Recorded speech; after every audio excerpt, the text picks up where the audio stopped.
Well, thank you very much for speaking with us, man. It's been very enjoyable. Yeah, Lots of great questions, actually. Never been asked. Yeah. No, it's been fun. It's been fun. Thank you so much for coming and for your time. And my pleasure. We can't wait to hear more of you in the concerts. Yeah, Thursday. I don't know. Will this be out by Thursday? What a it's shame. a podcast with no time and place. We're in this. It was great, guys.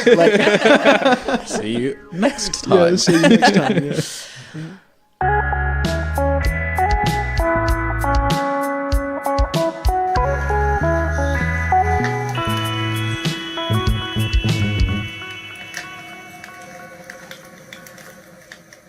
Hello, and welcome to Word Up Podcast. I'm Evie. And I'm Webster. And today we are with Ihaka. Hello, kia ora. I'm Ihaka. I'm from New Zealand. I'm a freelance musician. I'm a singer, songwriter, producer, and multi-instrumentalist. And I've been living in Amsterdam in the Netherlands for 3.5 years now. And I came on a one-way ticket all the way to Europe, sold everything, and I've been just trying to build myself up as a freelance artist ever since. That's a long story short. It's a great story. That's crazy. So you sold everything and then came to Amsterdam. What sort of speared that decision? Yeah, a couple of things. My step-grandfather, he's Dutch. So I grew up with like oliebollen at Christmas, at New Year's and stuff like that. We didn't really speak Dutch, but I always had a fascination for the country. And the second thing was we had an earthquake in my home city in Christchurch. No way. Yeah, that was really heavy, and I felt after that there wasn't much future for me at that time. Just as a young person, trying to find himself in the city that was just completely broken. So after studying for a bit, I thought, I'm just gonna pursue that music dream. Instead of trying to keep working through that earthquake kind of thing. I don't know, it brought a lot of people down. Yeah, I can imagine. So I wanted to get away from that, yeah. Sounds quite traumatic. Were you doing music at that time or quite heavily? Or yeah, I was music wasn't my main focus back then. I'd always played music. I mean, I was playing professionally since I was 15, but that was classical. A lot of classical music and a lot of theatre stuff as well. And after that, and a lot of reggae as well. Reggae is quite big in New Zealand. And so I was playing a bit, but that wasn't the main focus. Yeah. There's just not that much space to be a full-time musician in New Zealand if you're into different genres. Right. Yeah. Got it. And I'm just wondering, what was your first impression when you arrived to Amsterdam? When I arrived in Amsterdam, my first impression was lots of weed. Yeah, really. No, walking through the central city, you don't expect, I don't know, most big cities in the world, you don't expect just to smell weed everywhere. But have you been to Barcelona? Barcelona, no, but I've heard about it. Yeah, I've heard about it. Yeah. And then the second impression, besides weed? The second impression was lots of water. Yeah. All the canals. Oh yeah. But I think the thing that sticks out to me the most is the people, is the Dutch people, and how direct they are, and how straight to the point they are, and that's actually quite refreshing for me. I don't know. I feel like as an English speaker or English countries, there's this kind of, we've got this wall, right? Yeah, back totally. Me up on that Webster. Yeah, totally. I was going to say, coming from London, people are super polite. Yeah, right? They could hate you in your polite. face, but they'll be the nicest person to your face at the same time. And, it's refreshing to have Dutch people who will tell you as it is. Yeah, if they don't like you, they'll tell you. Yeah. And that's that. Yeah. It's like, I like that. Yeah. Honesty, it's brilliant. Yeah, it's good stuff. And do you feel like you're drawing your inspiration from your New Zealand part, or your experiences? Or yeah, in the start, I definitely always have the cultural background of the Maori language, and my name is Ihaka as well, and that's my Maori name that my mother called me in the house. So I definitely always take inspiration from that folk music from New Zealand and that culture. But lately I've been getting more into urban feeling, because in Europe it's just urban. It's really built up, and the inspiration that I'd get from New Zealand is more to do with the nature. So I had to shift my focus and my perspective about that since I've been here. Yeah. And especially in the Netherlands, where Yeah, everything is handmade. Yeah, it's all man-made. You don't even get a forest without a walkway through it, you know. Yeah. And Wendell Park, we call it a park, even though it's not. It's a park. It's fun. 3 trees. For our audience who maybe haven't heard your music, how would you describe it? That's a tough question. Yeah. Because as a freelancer, I'm involved in way too many projects to get started about here. My own music would be is a mixture of soul and jazz and electronics. Right. But that's a bit hard to look up because I'm releasing this year. Been working for the last 3 years on my own band, Heavy Faces. That's that kind of. Think about a mix between, do you know Subtract or Sampha? Yeah. Sampha. A mix between Sampha and Jamiroquai and, maybe Matt Corby, qua vocals. Sounds delicious. Something like that. Yeah. It's a good time. Yeah. But I'm involved in everything from reggae to punk to drum and bass to DJ X with like just deep house and stuff. So I try and keep that as broad as possible. Otherwise I'll go crazy. You have to work on one thing all the time. Yeah. Of course. Yeah. Have you been to New Zealand ever since you came back here? No, I've just been going. Okay. I haven't been back. Every year I try and go back for a tour because I've got a lot of friends in New Zealand that tour around and play music. But it just doesn't. I mean, the first year I was in Geneva for New Year's, playing at a 5-star hotel. Our room was like 15,000 per night or something like that. Yeah, it was ridiculous. That's crazy. We got asked in the morning, like, how do you want your omelette? Do you want it well done or medium rare? Like, when have you ever been asked that? That's like, crazy. You were drinking sparkling water before you came out here? Yeah. I was like, I'll have my omelet cooked. Thank you very much. Yeah, right? Like, flipped. Yeah. And every year after that, I've just been touring, and I try and make the space for that, but maybe this year. You never know. Yeah. Would love to go back. Yeah. Definitely. That's definitely in the priority list. Yeah. And is your band also from New Zealand, or my own band? Yeah. My own band is a bit international. I've got my main boy. Shout out Noah Ralph. He's my main boy on drums. We've got the two bands together. Yeah. And he's from Colorado. He's actually British, but was brought up in Colorado.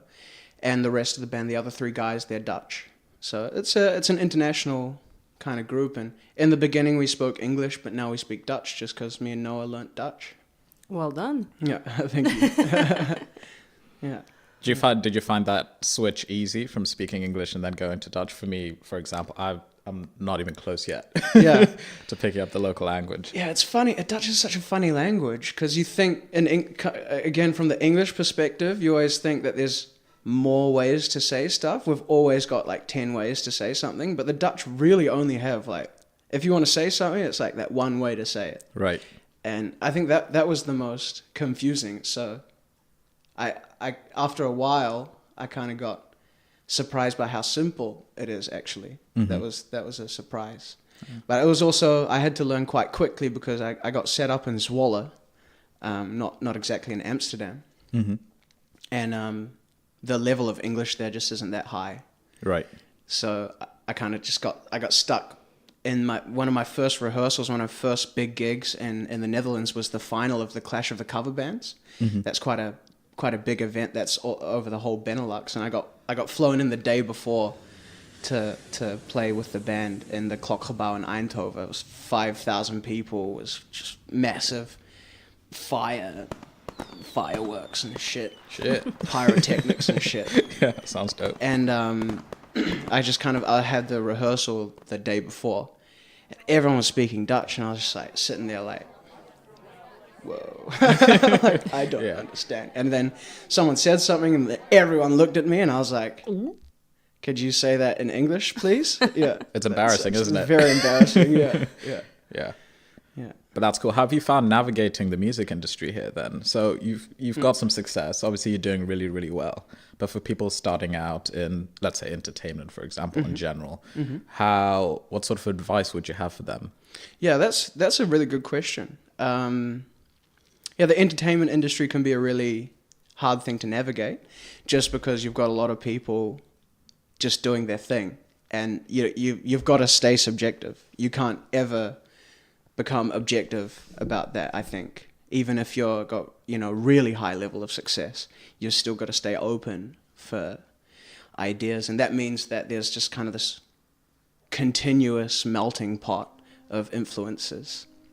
Depends what you want to do in the entertainment industry. Right. Like I've learned that to support the creative side of what I do, so writing songs and throwing music out there, I've also got to support that somehow, and that's by being a session musician for me, like so arranging and just kind of doing stuff for other people. And I think that's the backbone of anyone that wants to get into the entertainment industry, is diversify your projects, especially in the beginning, because you never know which project needs to get tweaked in one way, and if you stay closed to that, then you won't grow. Right. And even if I translate that to, let's take it away from music, like let's put that into the context, like you wanna be an event organization. You need a roster of events that you're working at, otherwise you'll have that one festival for that, for the 1 year, and then that's that. And it's really hard to find your own traction if you're not diversifying. So maybe you're doing one, you've got a couple of festivals, but maybe you've also got a bar where you're booking music, and maybe there's maybe a longer project that you're working on. That would be my biggest tip, is don't get stuck in tunnel vision. I like it. I wish I learned that when I first came here. I should have learned that quicker as well. Yeah, it's hard because like teachers, like sort of, when you're in school, maybe you're learning your craft in that way, and you're learning just about the craft. There's not much education on how you're going to support yourself in that craft. I mean, you kind of get sort of peripheral advice on, you can make money doing this and doing that sort of stuff. But for me, like the biggest growing point has been like, maybe I should do other stuff as well. Maybe I don't have to stick to filmmaking to survive, because at the end of the day, that's the thing that I love to do. And sometimes doing what you love to do for money is not a wise choice. That can really taint your vision. It kills your creativity as well sometimes. So I think there's definitely something to be said for diversifying. I find also a lot of, there's a lot of bands out there, especially in Europe, like there's just a really high supply, and there's also a really high demand for live music and music in general.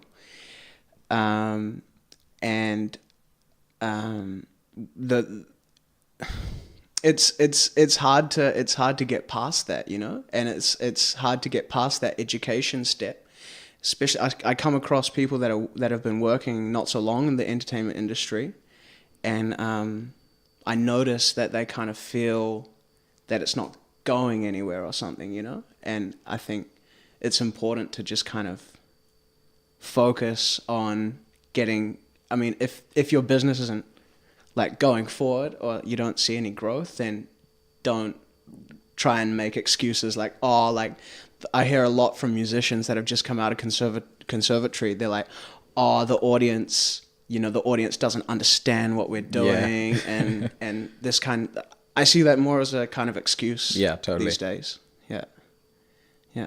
On that note then, what is your pick-me-up? Like, if you feel like your motivation is fleeting, how do you inspire yourself? Writing.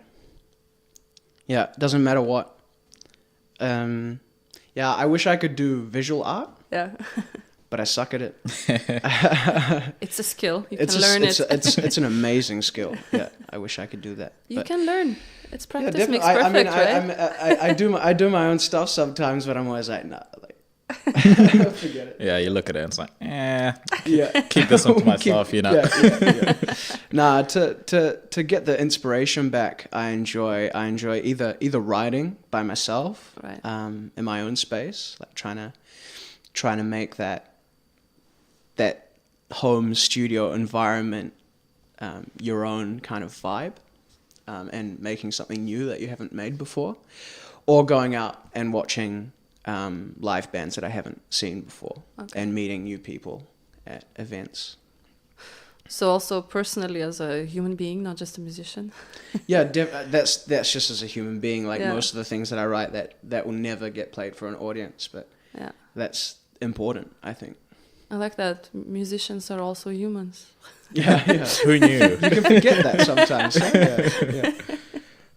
What are some of the places in Amsterdam that people can to go to discover new music? Because I know you got quite an eclectic taste of music. Yeah. I'm quite new to the city and I don't know where to go. Yeah, it can be Amsterdam's a funny one because you've got a lot of places.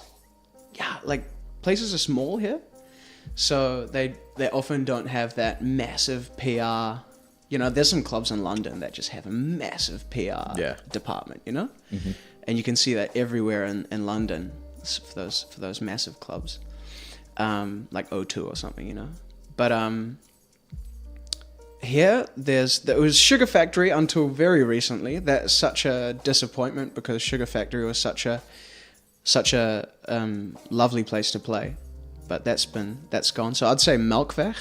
That's and then not the stock standard concerts, but like that. Sometimes there's some killer stuff upstairs in cool. Melkweg. Yeah, Nice. Also, like, you're pretty much guaranteed that if you see a name there that you don't know, then check it out a little bit. Like, they've got a great programming there.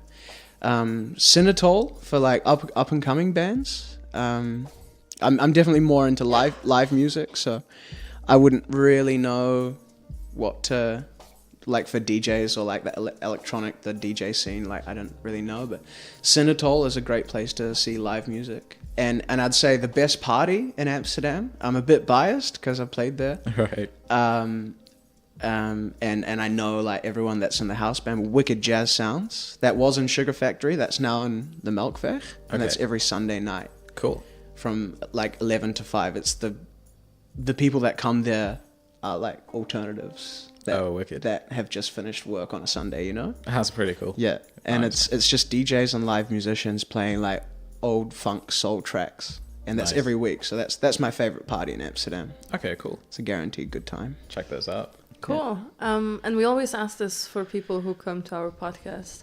What is the strangest thing that happened to you on stage? Wow. Wow, good question. There's been some strange people do strange stuff. I know, right? People are weird.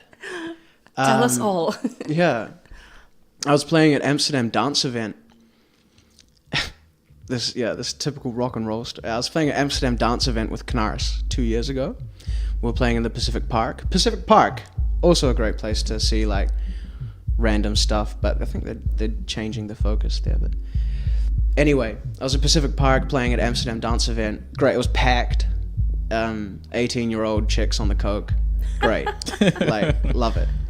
And I had these two like girls in front of me, and for some reason I just wanted them to start making out. So I was like, I guess like a punk band as well. So I was like, go make out with each other, and they fucking did it. And they kept doing it for the whole song. That was strange. Yeah, that was really strange because Nice. it's like, what would you do if I told you to? Yeah. You know what I mean? Like, Put your hair on fire. put your hair, light your hair on fire. Whoa! Such a trip. Or there's a city in the Netherlands called Apeldoorn. I don't know if you. Yeah. Yeah, it's a crazy place. People that come to concerts there. In my experience, I've played there quite a lot. In my experience, they're just a little bit offbeat. And like this one time, I was playing playing some piano, and the owner of the bar came up to me, or like one of the bar workers came up to me with like a tray of shots, and he stood like right in front of the audience in the middle of the song, and I was like, take a shot. You know what I mean? And I'm playing piano, I'm trying to sing, trying to like connect with the audience. I'm like looking around him like, yo bro, like just playing a song at the moment, hey.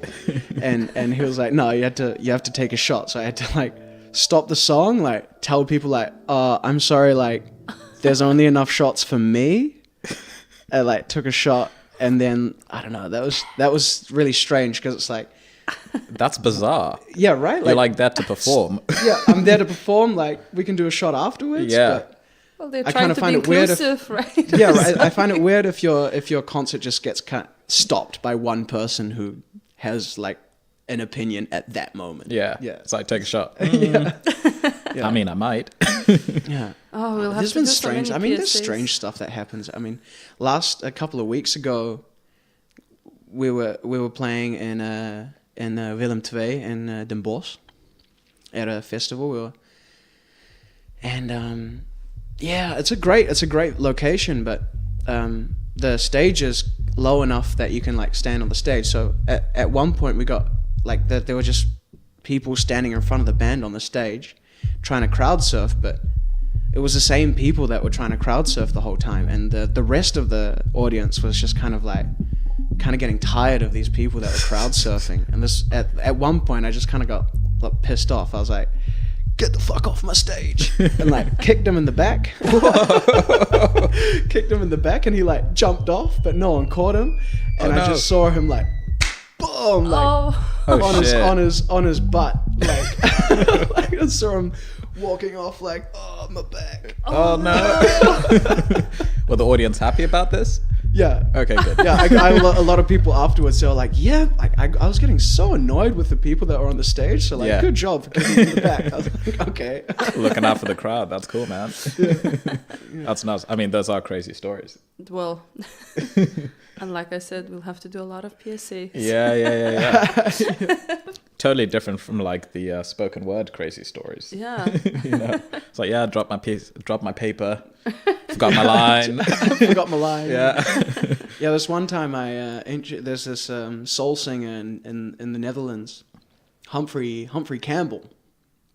He's a great singer, amazing, and he's represented the Netherlands at Eurovision a couple of times. And Cool. Just a all round like legend in the Dutch music scene. And this one time I was emceeing an orchestra gig that he was a guest artist at, and literally everybody. I mean, it was like in the main concert venue in Zwolle, with like 4 rows of people, like 2,000 people, and I was the MC for that event. And I introduced him wrong, and I was literally the only person that didn't know who he was, right? Like, so it came up to me at the halftime. They're like, you know, you got Humphrey's name wrong. I'm like, oh my god. Oh shit. I think that's the worst. Yeah, that's mess pretty up bad. I've had. Yeah. Especially if he's like, you know, famous and he's famous. Yeah, And it's it like, was- oh, But he's- was he upset? No, he thought it was funny, I guess. Yeah. Okay. Yeah. I told him that sorry, but he was like, whatever. Everybody knows. Everyone me knows anyway. my name anyway. Yeah. So speaking of celebrities, what did you have like a starstruck moment sometime, because you've been playing around quite a lot? Yeah, I've had a couple of starstruck moments. Or starstruck, I don't know. I was in France last year, and Pussy Riot was playing on the same stage, and that was funny because Pussy Riot is such a whack band. They're so crazy. Like they just go all the way, and I really like that. But I'm just not the biggest fan of the music. Like I like it's almost like the antwoord. Like I really like their presence, what they represent, and some tracks are cool. But the music. Yeah, I think the most starstruck moment that I had was playing a duet. I was at the Montreux Jazz Festival, and this was still when I was traveling around Europe. I was at the Montreux Jazz Festival. I was just by myself, and they've got this jam session underneath one of the concert venues in Montreux. It's like the Montreux Jazz Club, and that just kind of like opens up at 11 o'clock at night after all the outside concerts are done. And that's where kind of all the musicians and artists and visual artists, YouTube influencers, they all kind of like come to that one jam session. And I remember playing a duet with Jacob Collier. Do you know Jacob Collier? He's still niche, but he's quite big in the musician scene. Like, he's played with Snarky Puppy, and he's played his own shows in large venues across Europe and America. And he's also an education influencer, someone that is just outstanding at music. And playing a duet with him, we played Blackbird from Blackbird Sing in the Dead of Night, take those broken wings and learn to fly. Played that, and Quincy Jones and Herbie Hancock were in the audience. Wow. And I just had a really great, at that point I wasn't really focused on, the career. I was just traveling, and managed to just have a really, I don't know, for me it was just a really heartfelt moment that I was with Jacob Collier and we were making music, and then kind of noticing that there were all these people around him that really wanted his attention, and being able to just kind of see through that and kind of look for each other in the music. That's a really special moment. Right. Yeah. Is that how you see your future also, or do you have massive goals for yourself? Or I don't know. I'm kind of caught with the future question, because the more sustainable route is to the production and session music and arranging. But there's also the part of me that really wants to put my own music out there. So I find that really hard to answer. I would like if people left me alone if I ever got some kind of fame, some kind of real fame. Like, it would be nice to still be able to operate as a normal person. Yeah. Because seeing people like Bjork. Yeah, right? Yeah. Yeah, but she's anonymous. So I would recognize Bjork. I wouldn't recognize her if she was walking on this. Well, I always see her doesn't with a look costume. very intense. Yeah, true. Yeah. I met her twice, so and it's never been massive. Like, oh, okay. No, cool. Yeah, that would be nice. Otherwise, I think you might, was it someone like Justin Bieber? Like, who the fuck is that? Like, no one. He doesn't exist, right? Like, right? Like, it seems a lot. so. It seems like so much unnecessary pressure. Yeah, I don't like the idea, I guess, of my life being in the public. Yeah. Yeah. Which is strange as a performer, I imagine, because you spend quite a lot of your time in public, but you have to maintain a bit of, personal integrity a little bit. Sure. Yeah. And it's that moment that people overstep those personal boundaries. Mm-hmm. That's when it gets dirty, Yeah. Yeah. Yeah. I can imagine. Yeah. So going back to personal. Personal. Let's make it personal. Let's make it personal. Let's get deep. Was it easy for you to make friends here? And in Amsterdam, no. I found in the beginning, but that's also got to do with how I was just kind of like this traveler. I was dirty. no shower. Yeah, right. No, literally, like asking people. In the beginning, I had no plan and very little self-respect, I think. And, just kind of asking people if I can stay at their place. But in Zwolle, I found a really amazing community. And that's where I've been ever since. Like, as soon as I went to that first jam session in Zwolle, and then boom, boom, boom, boom, boom, it all happened in that one night, pretty much. Yeah. Like the producer that I work with 2 projects now, Canaris, where we're playing in Paradiso on Thursday, and met Noah, my drummer. He was drumming that session.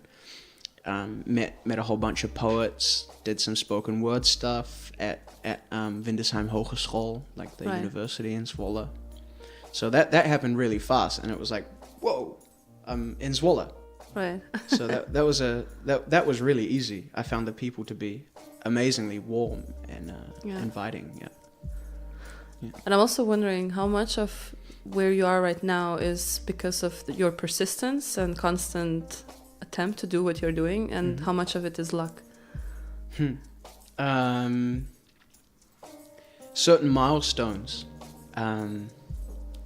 has something to do with luck.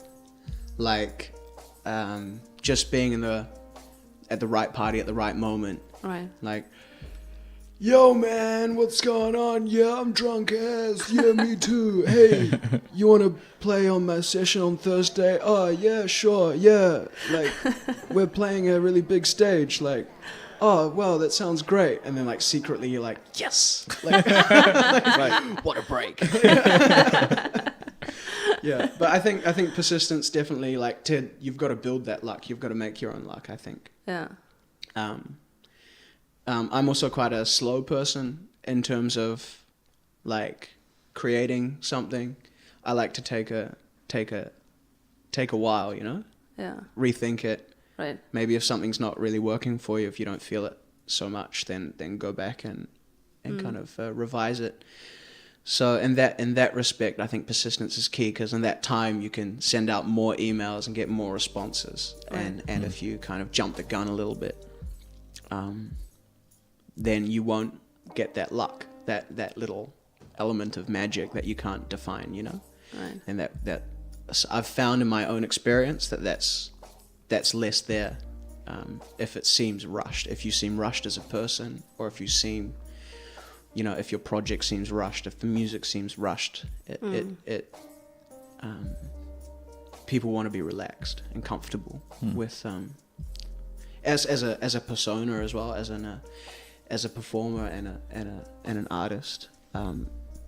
It's important for me that people kind of feel comfortable to share opinions and be open.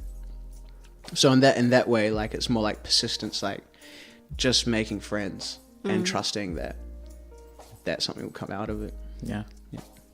And you got to allow for a certain degree of, you know, serendipity when you're creating. Yeah, right. Because I mean, if you cancel that out, then yeah, what are you doing? Exactly, Yeah. because the whole thing is kind of like, oh man, like you're in a constant state of, am I going to do this? Is this going to work out? And if you don't have any hope or believe in any sort of luck, then it's kind of like, well, might as well just throw the towel in. Yeah, right. Because you know, it's all based on luck and who you know and who you bump into and all that sort of stuff. Definitely. I mean, the question of quality also comes in.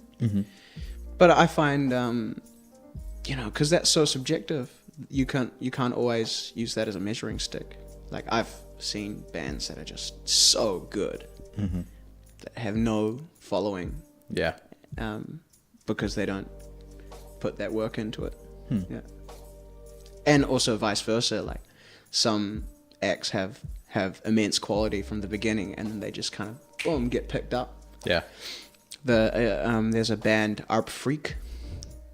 I don't know if you heard this. I don't think that's. Yeah, it's from Amsterdam. And they play like a throwback disco with quite a few Surinamese musicians and Antillean musicians. And the bassist, I found her. She's 18. She was living in Swallow, and I found the bassist like 3 years ago. Whoa, like, Marilona, you have so much talent. And like 3 months after that, Art Freak found her, played all across Europe, and now she's like 19. She's had like a feature in Bassist magazine, Holland. Wow.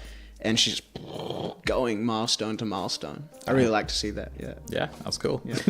And speaking of And she's good. X, then do you have a dream to collaborate with someone? Let's just try to, maybe they will hear us and they'll reach out to you. I've always wanted to collab with Jordan Rakai. Jordan Rakai is probably my main inspiration. Or FKJ, French Kiwi Juice. He's a producer and multi-instrumentalist. It's a cool name. Yeah, yeah, he's really cool. Yeah, those two would probably be my outstanding. Like, if that collab came in, Right. I'd ditch quite a lot just to get that one track done. Yeah. Well, let's hope that's gonna happen. Yeah. I feel like we could talk forever, but at this point, we have to wrap up. Yes. And for anyone who's trying to find out anything about you, Ihaka, can you tell our audience where they can find you online? Yeah, sure. I'm on Instagram under Ihaka_NZ, And you can look up my band on Facebook and Instagram, Heavy Faces, or Knars. I've got 2 bands at the moment. Cool. Thank you very much. And as usual, guys, you know where to find us. It's www.worduppodcast.com, where you'll be able to find our social media and make suggestions about future guests, etc., etc. Thank you very much. Goodbye. Thank you. Word up. Bye. Yes. Shout out to Word Up.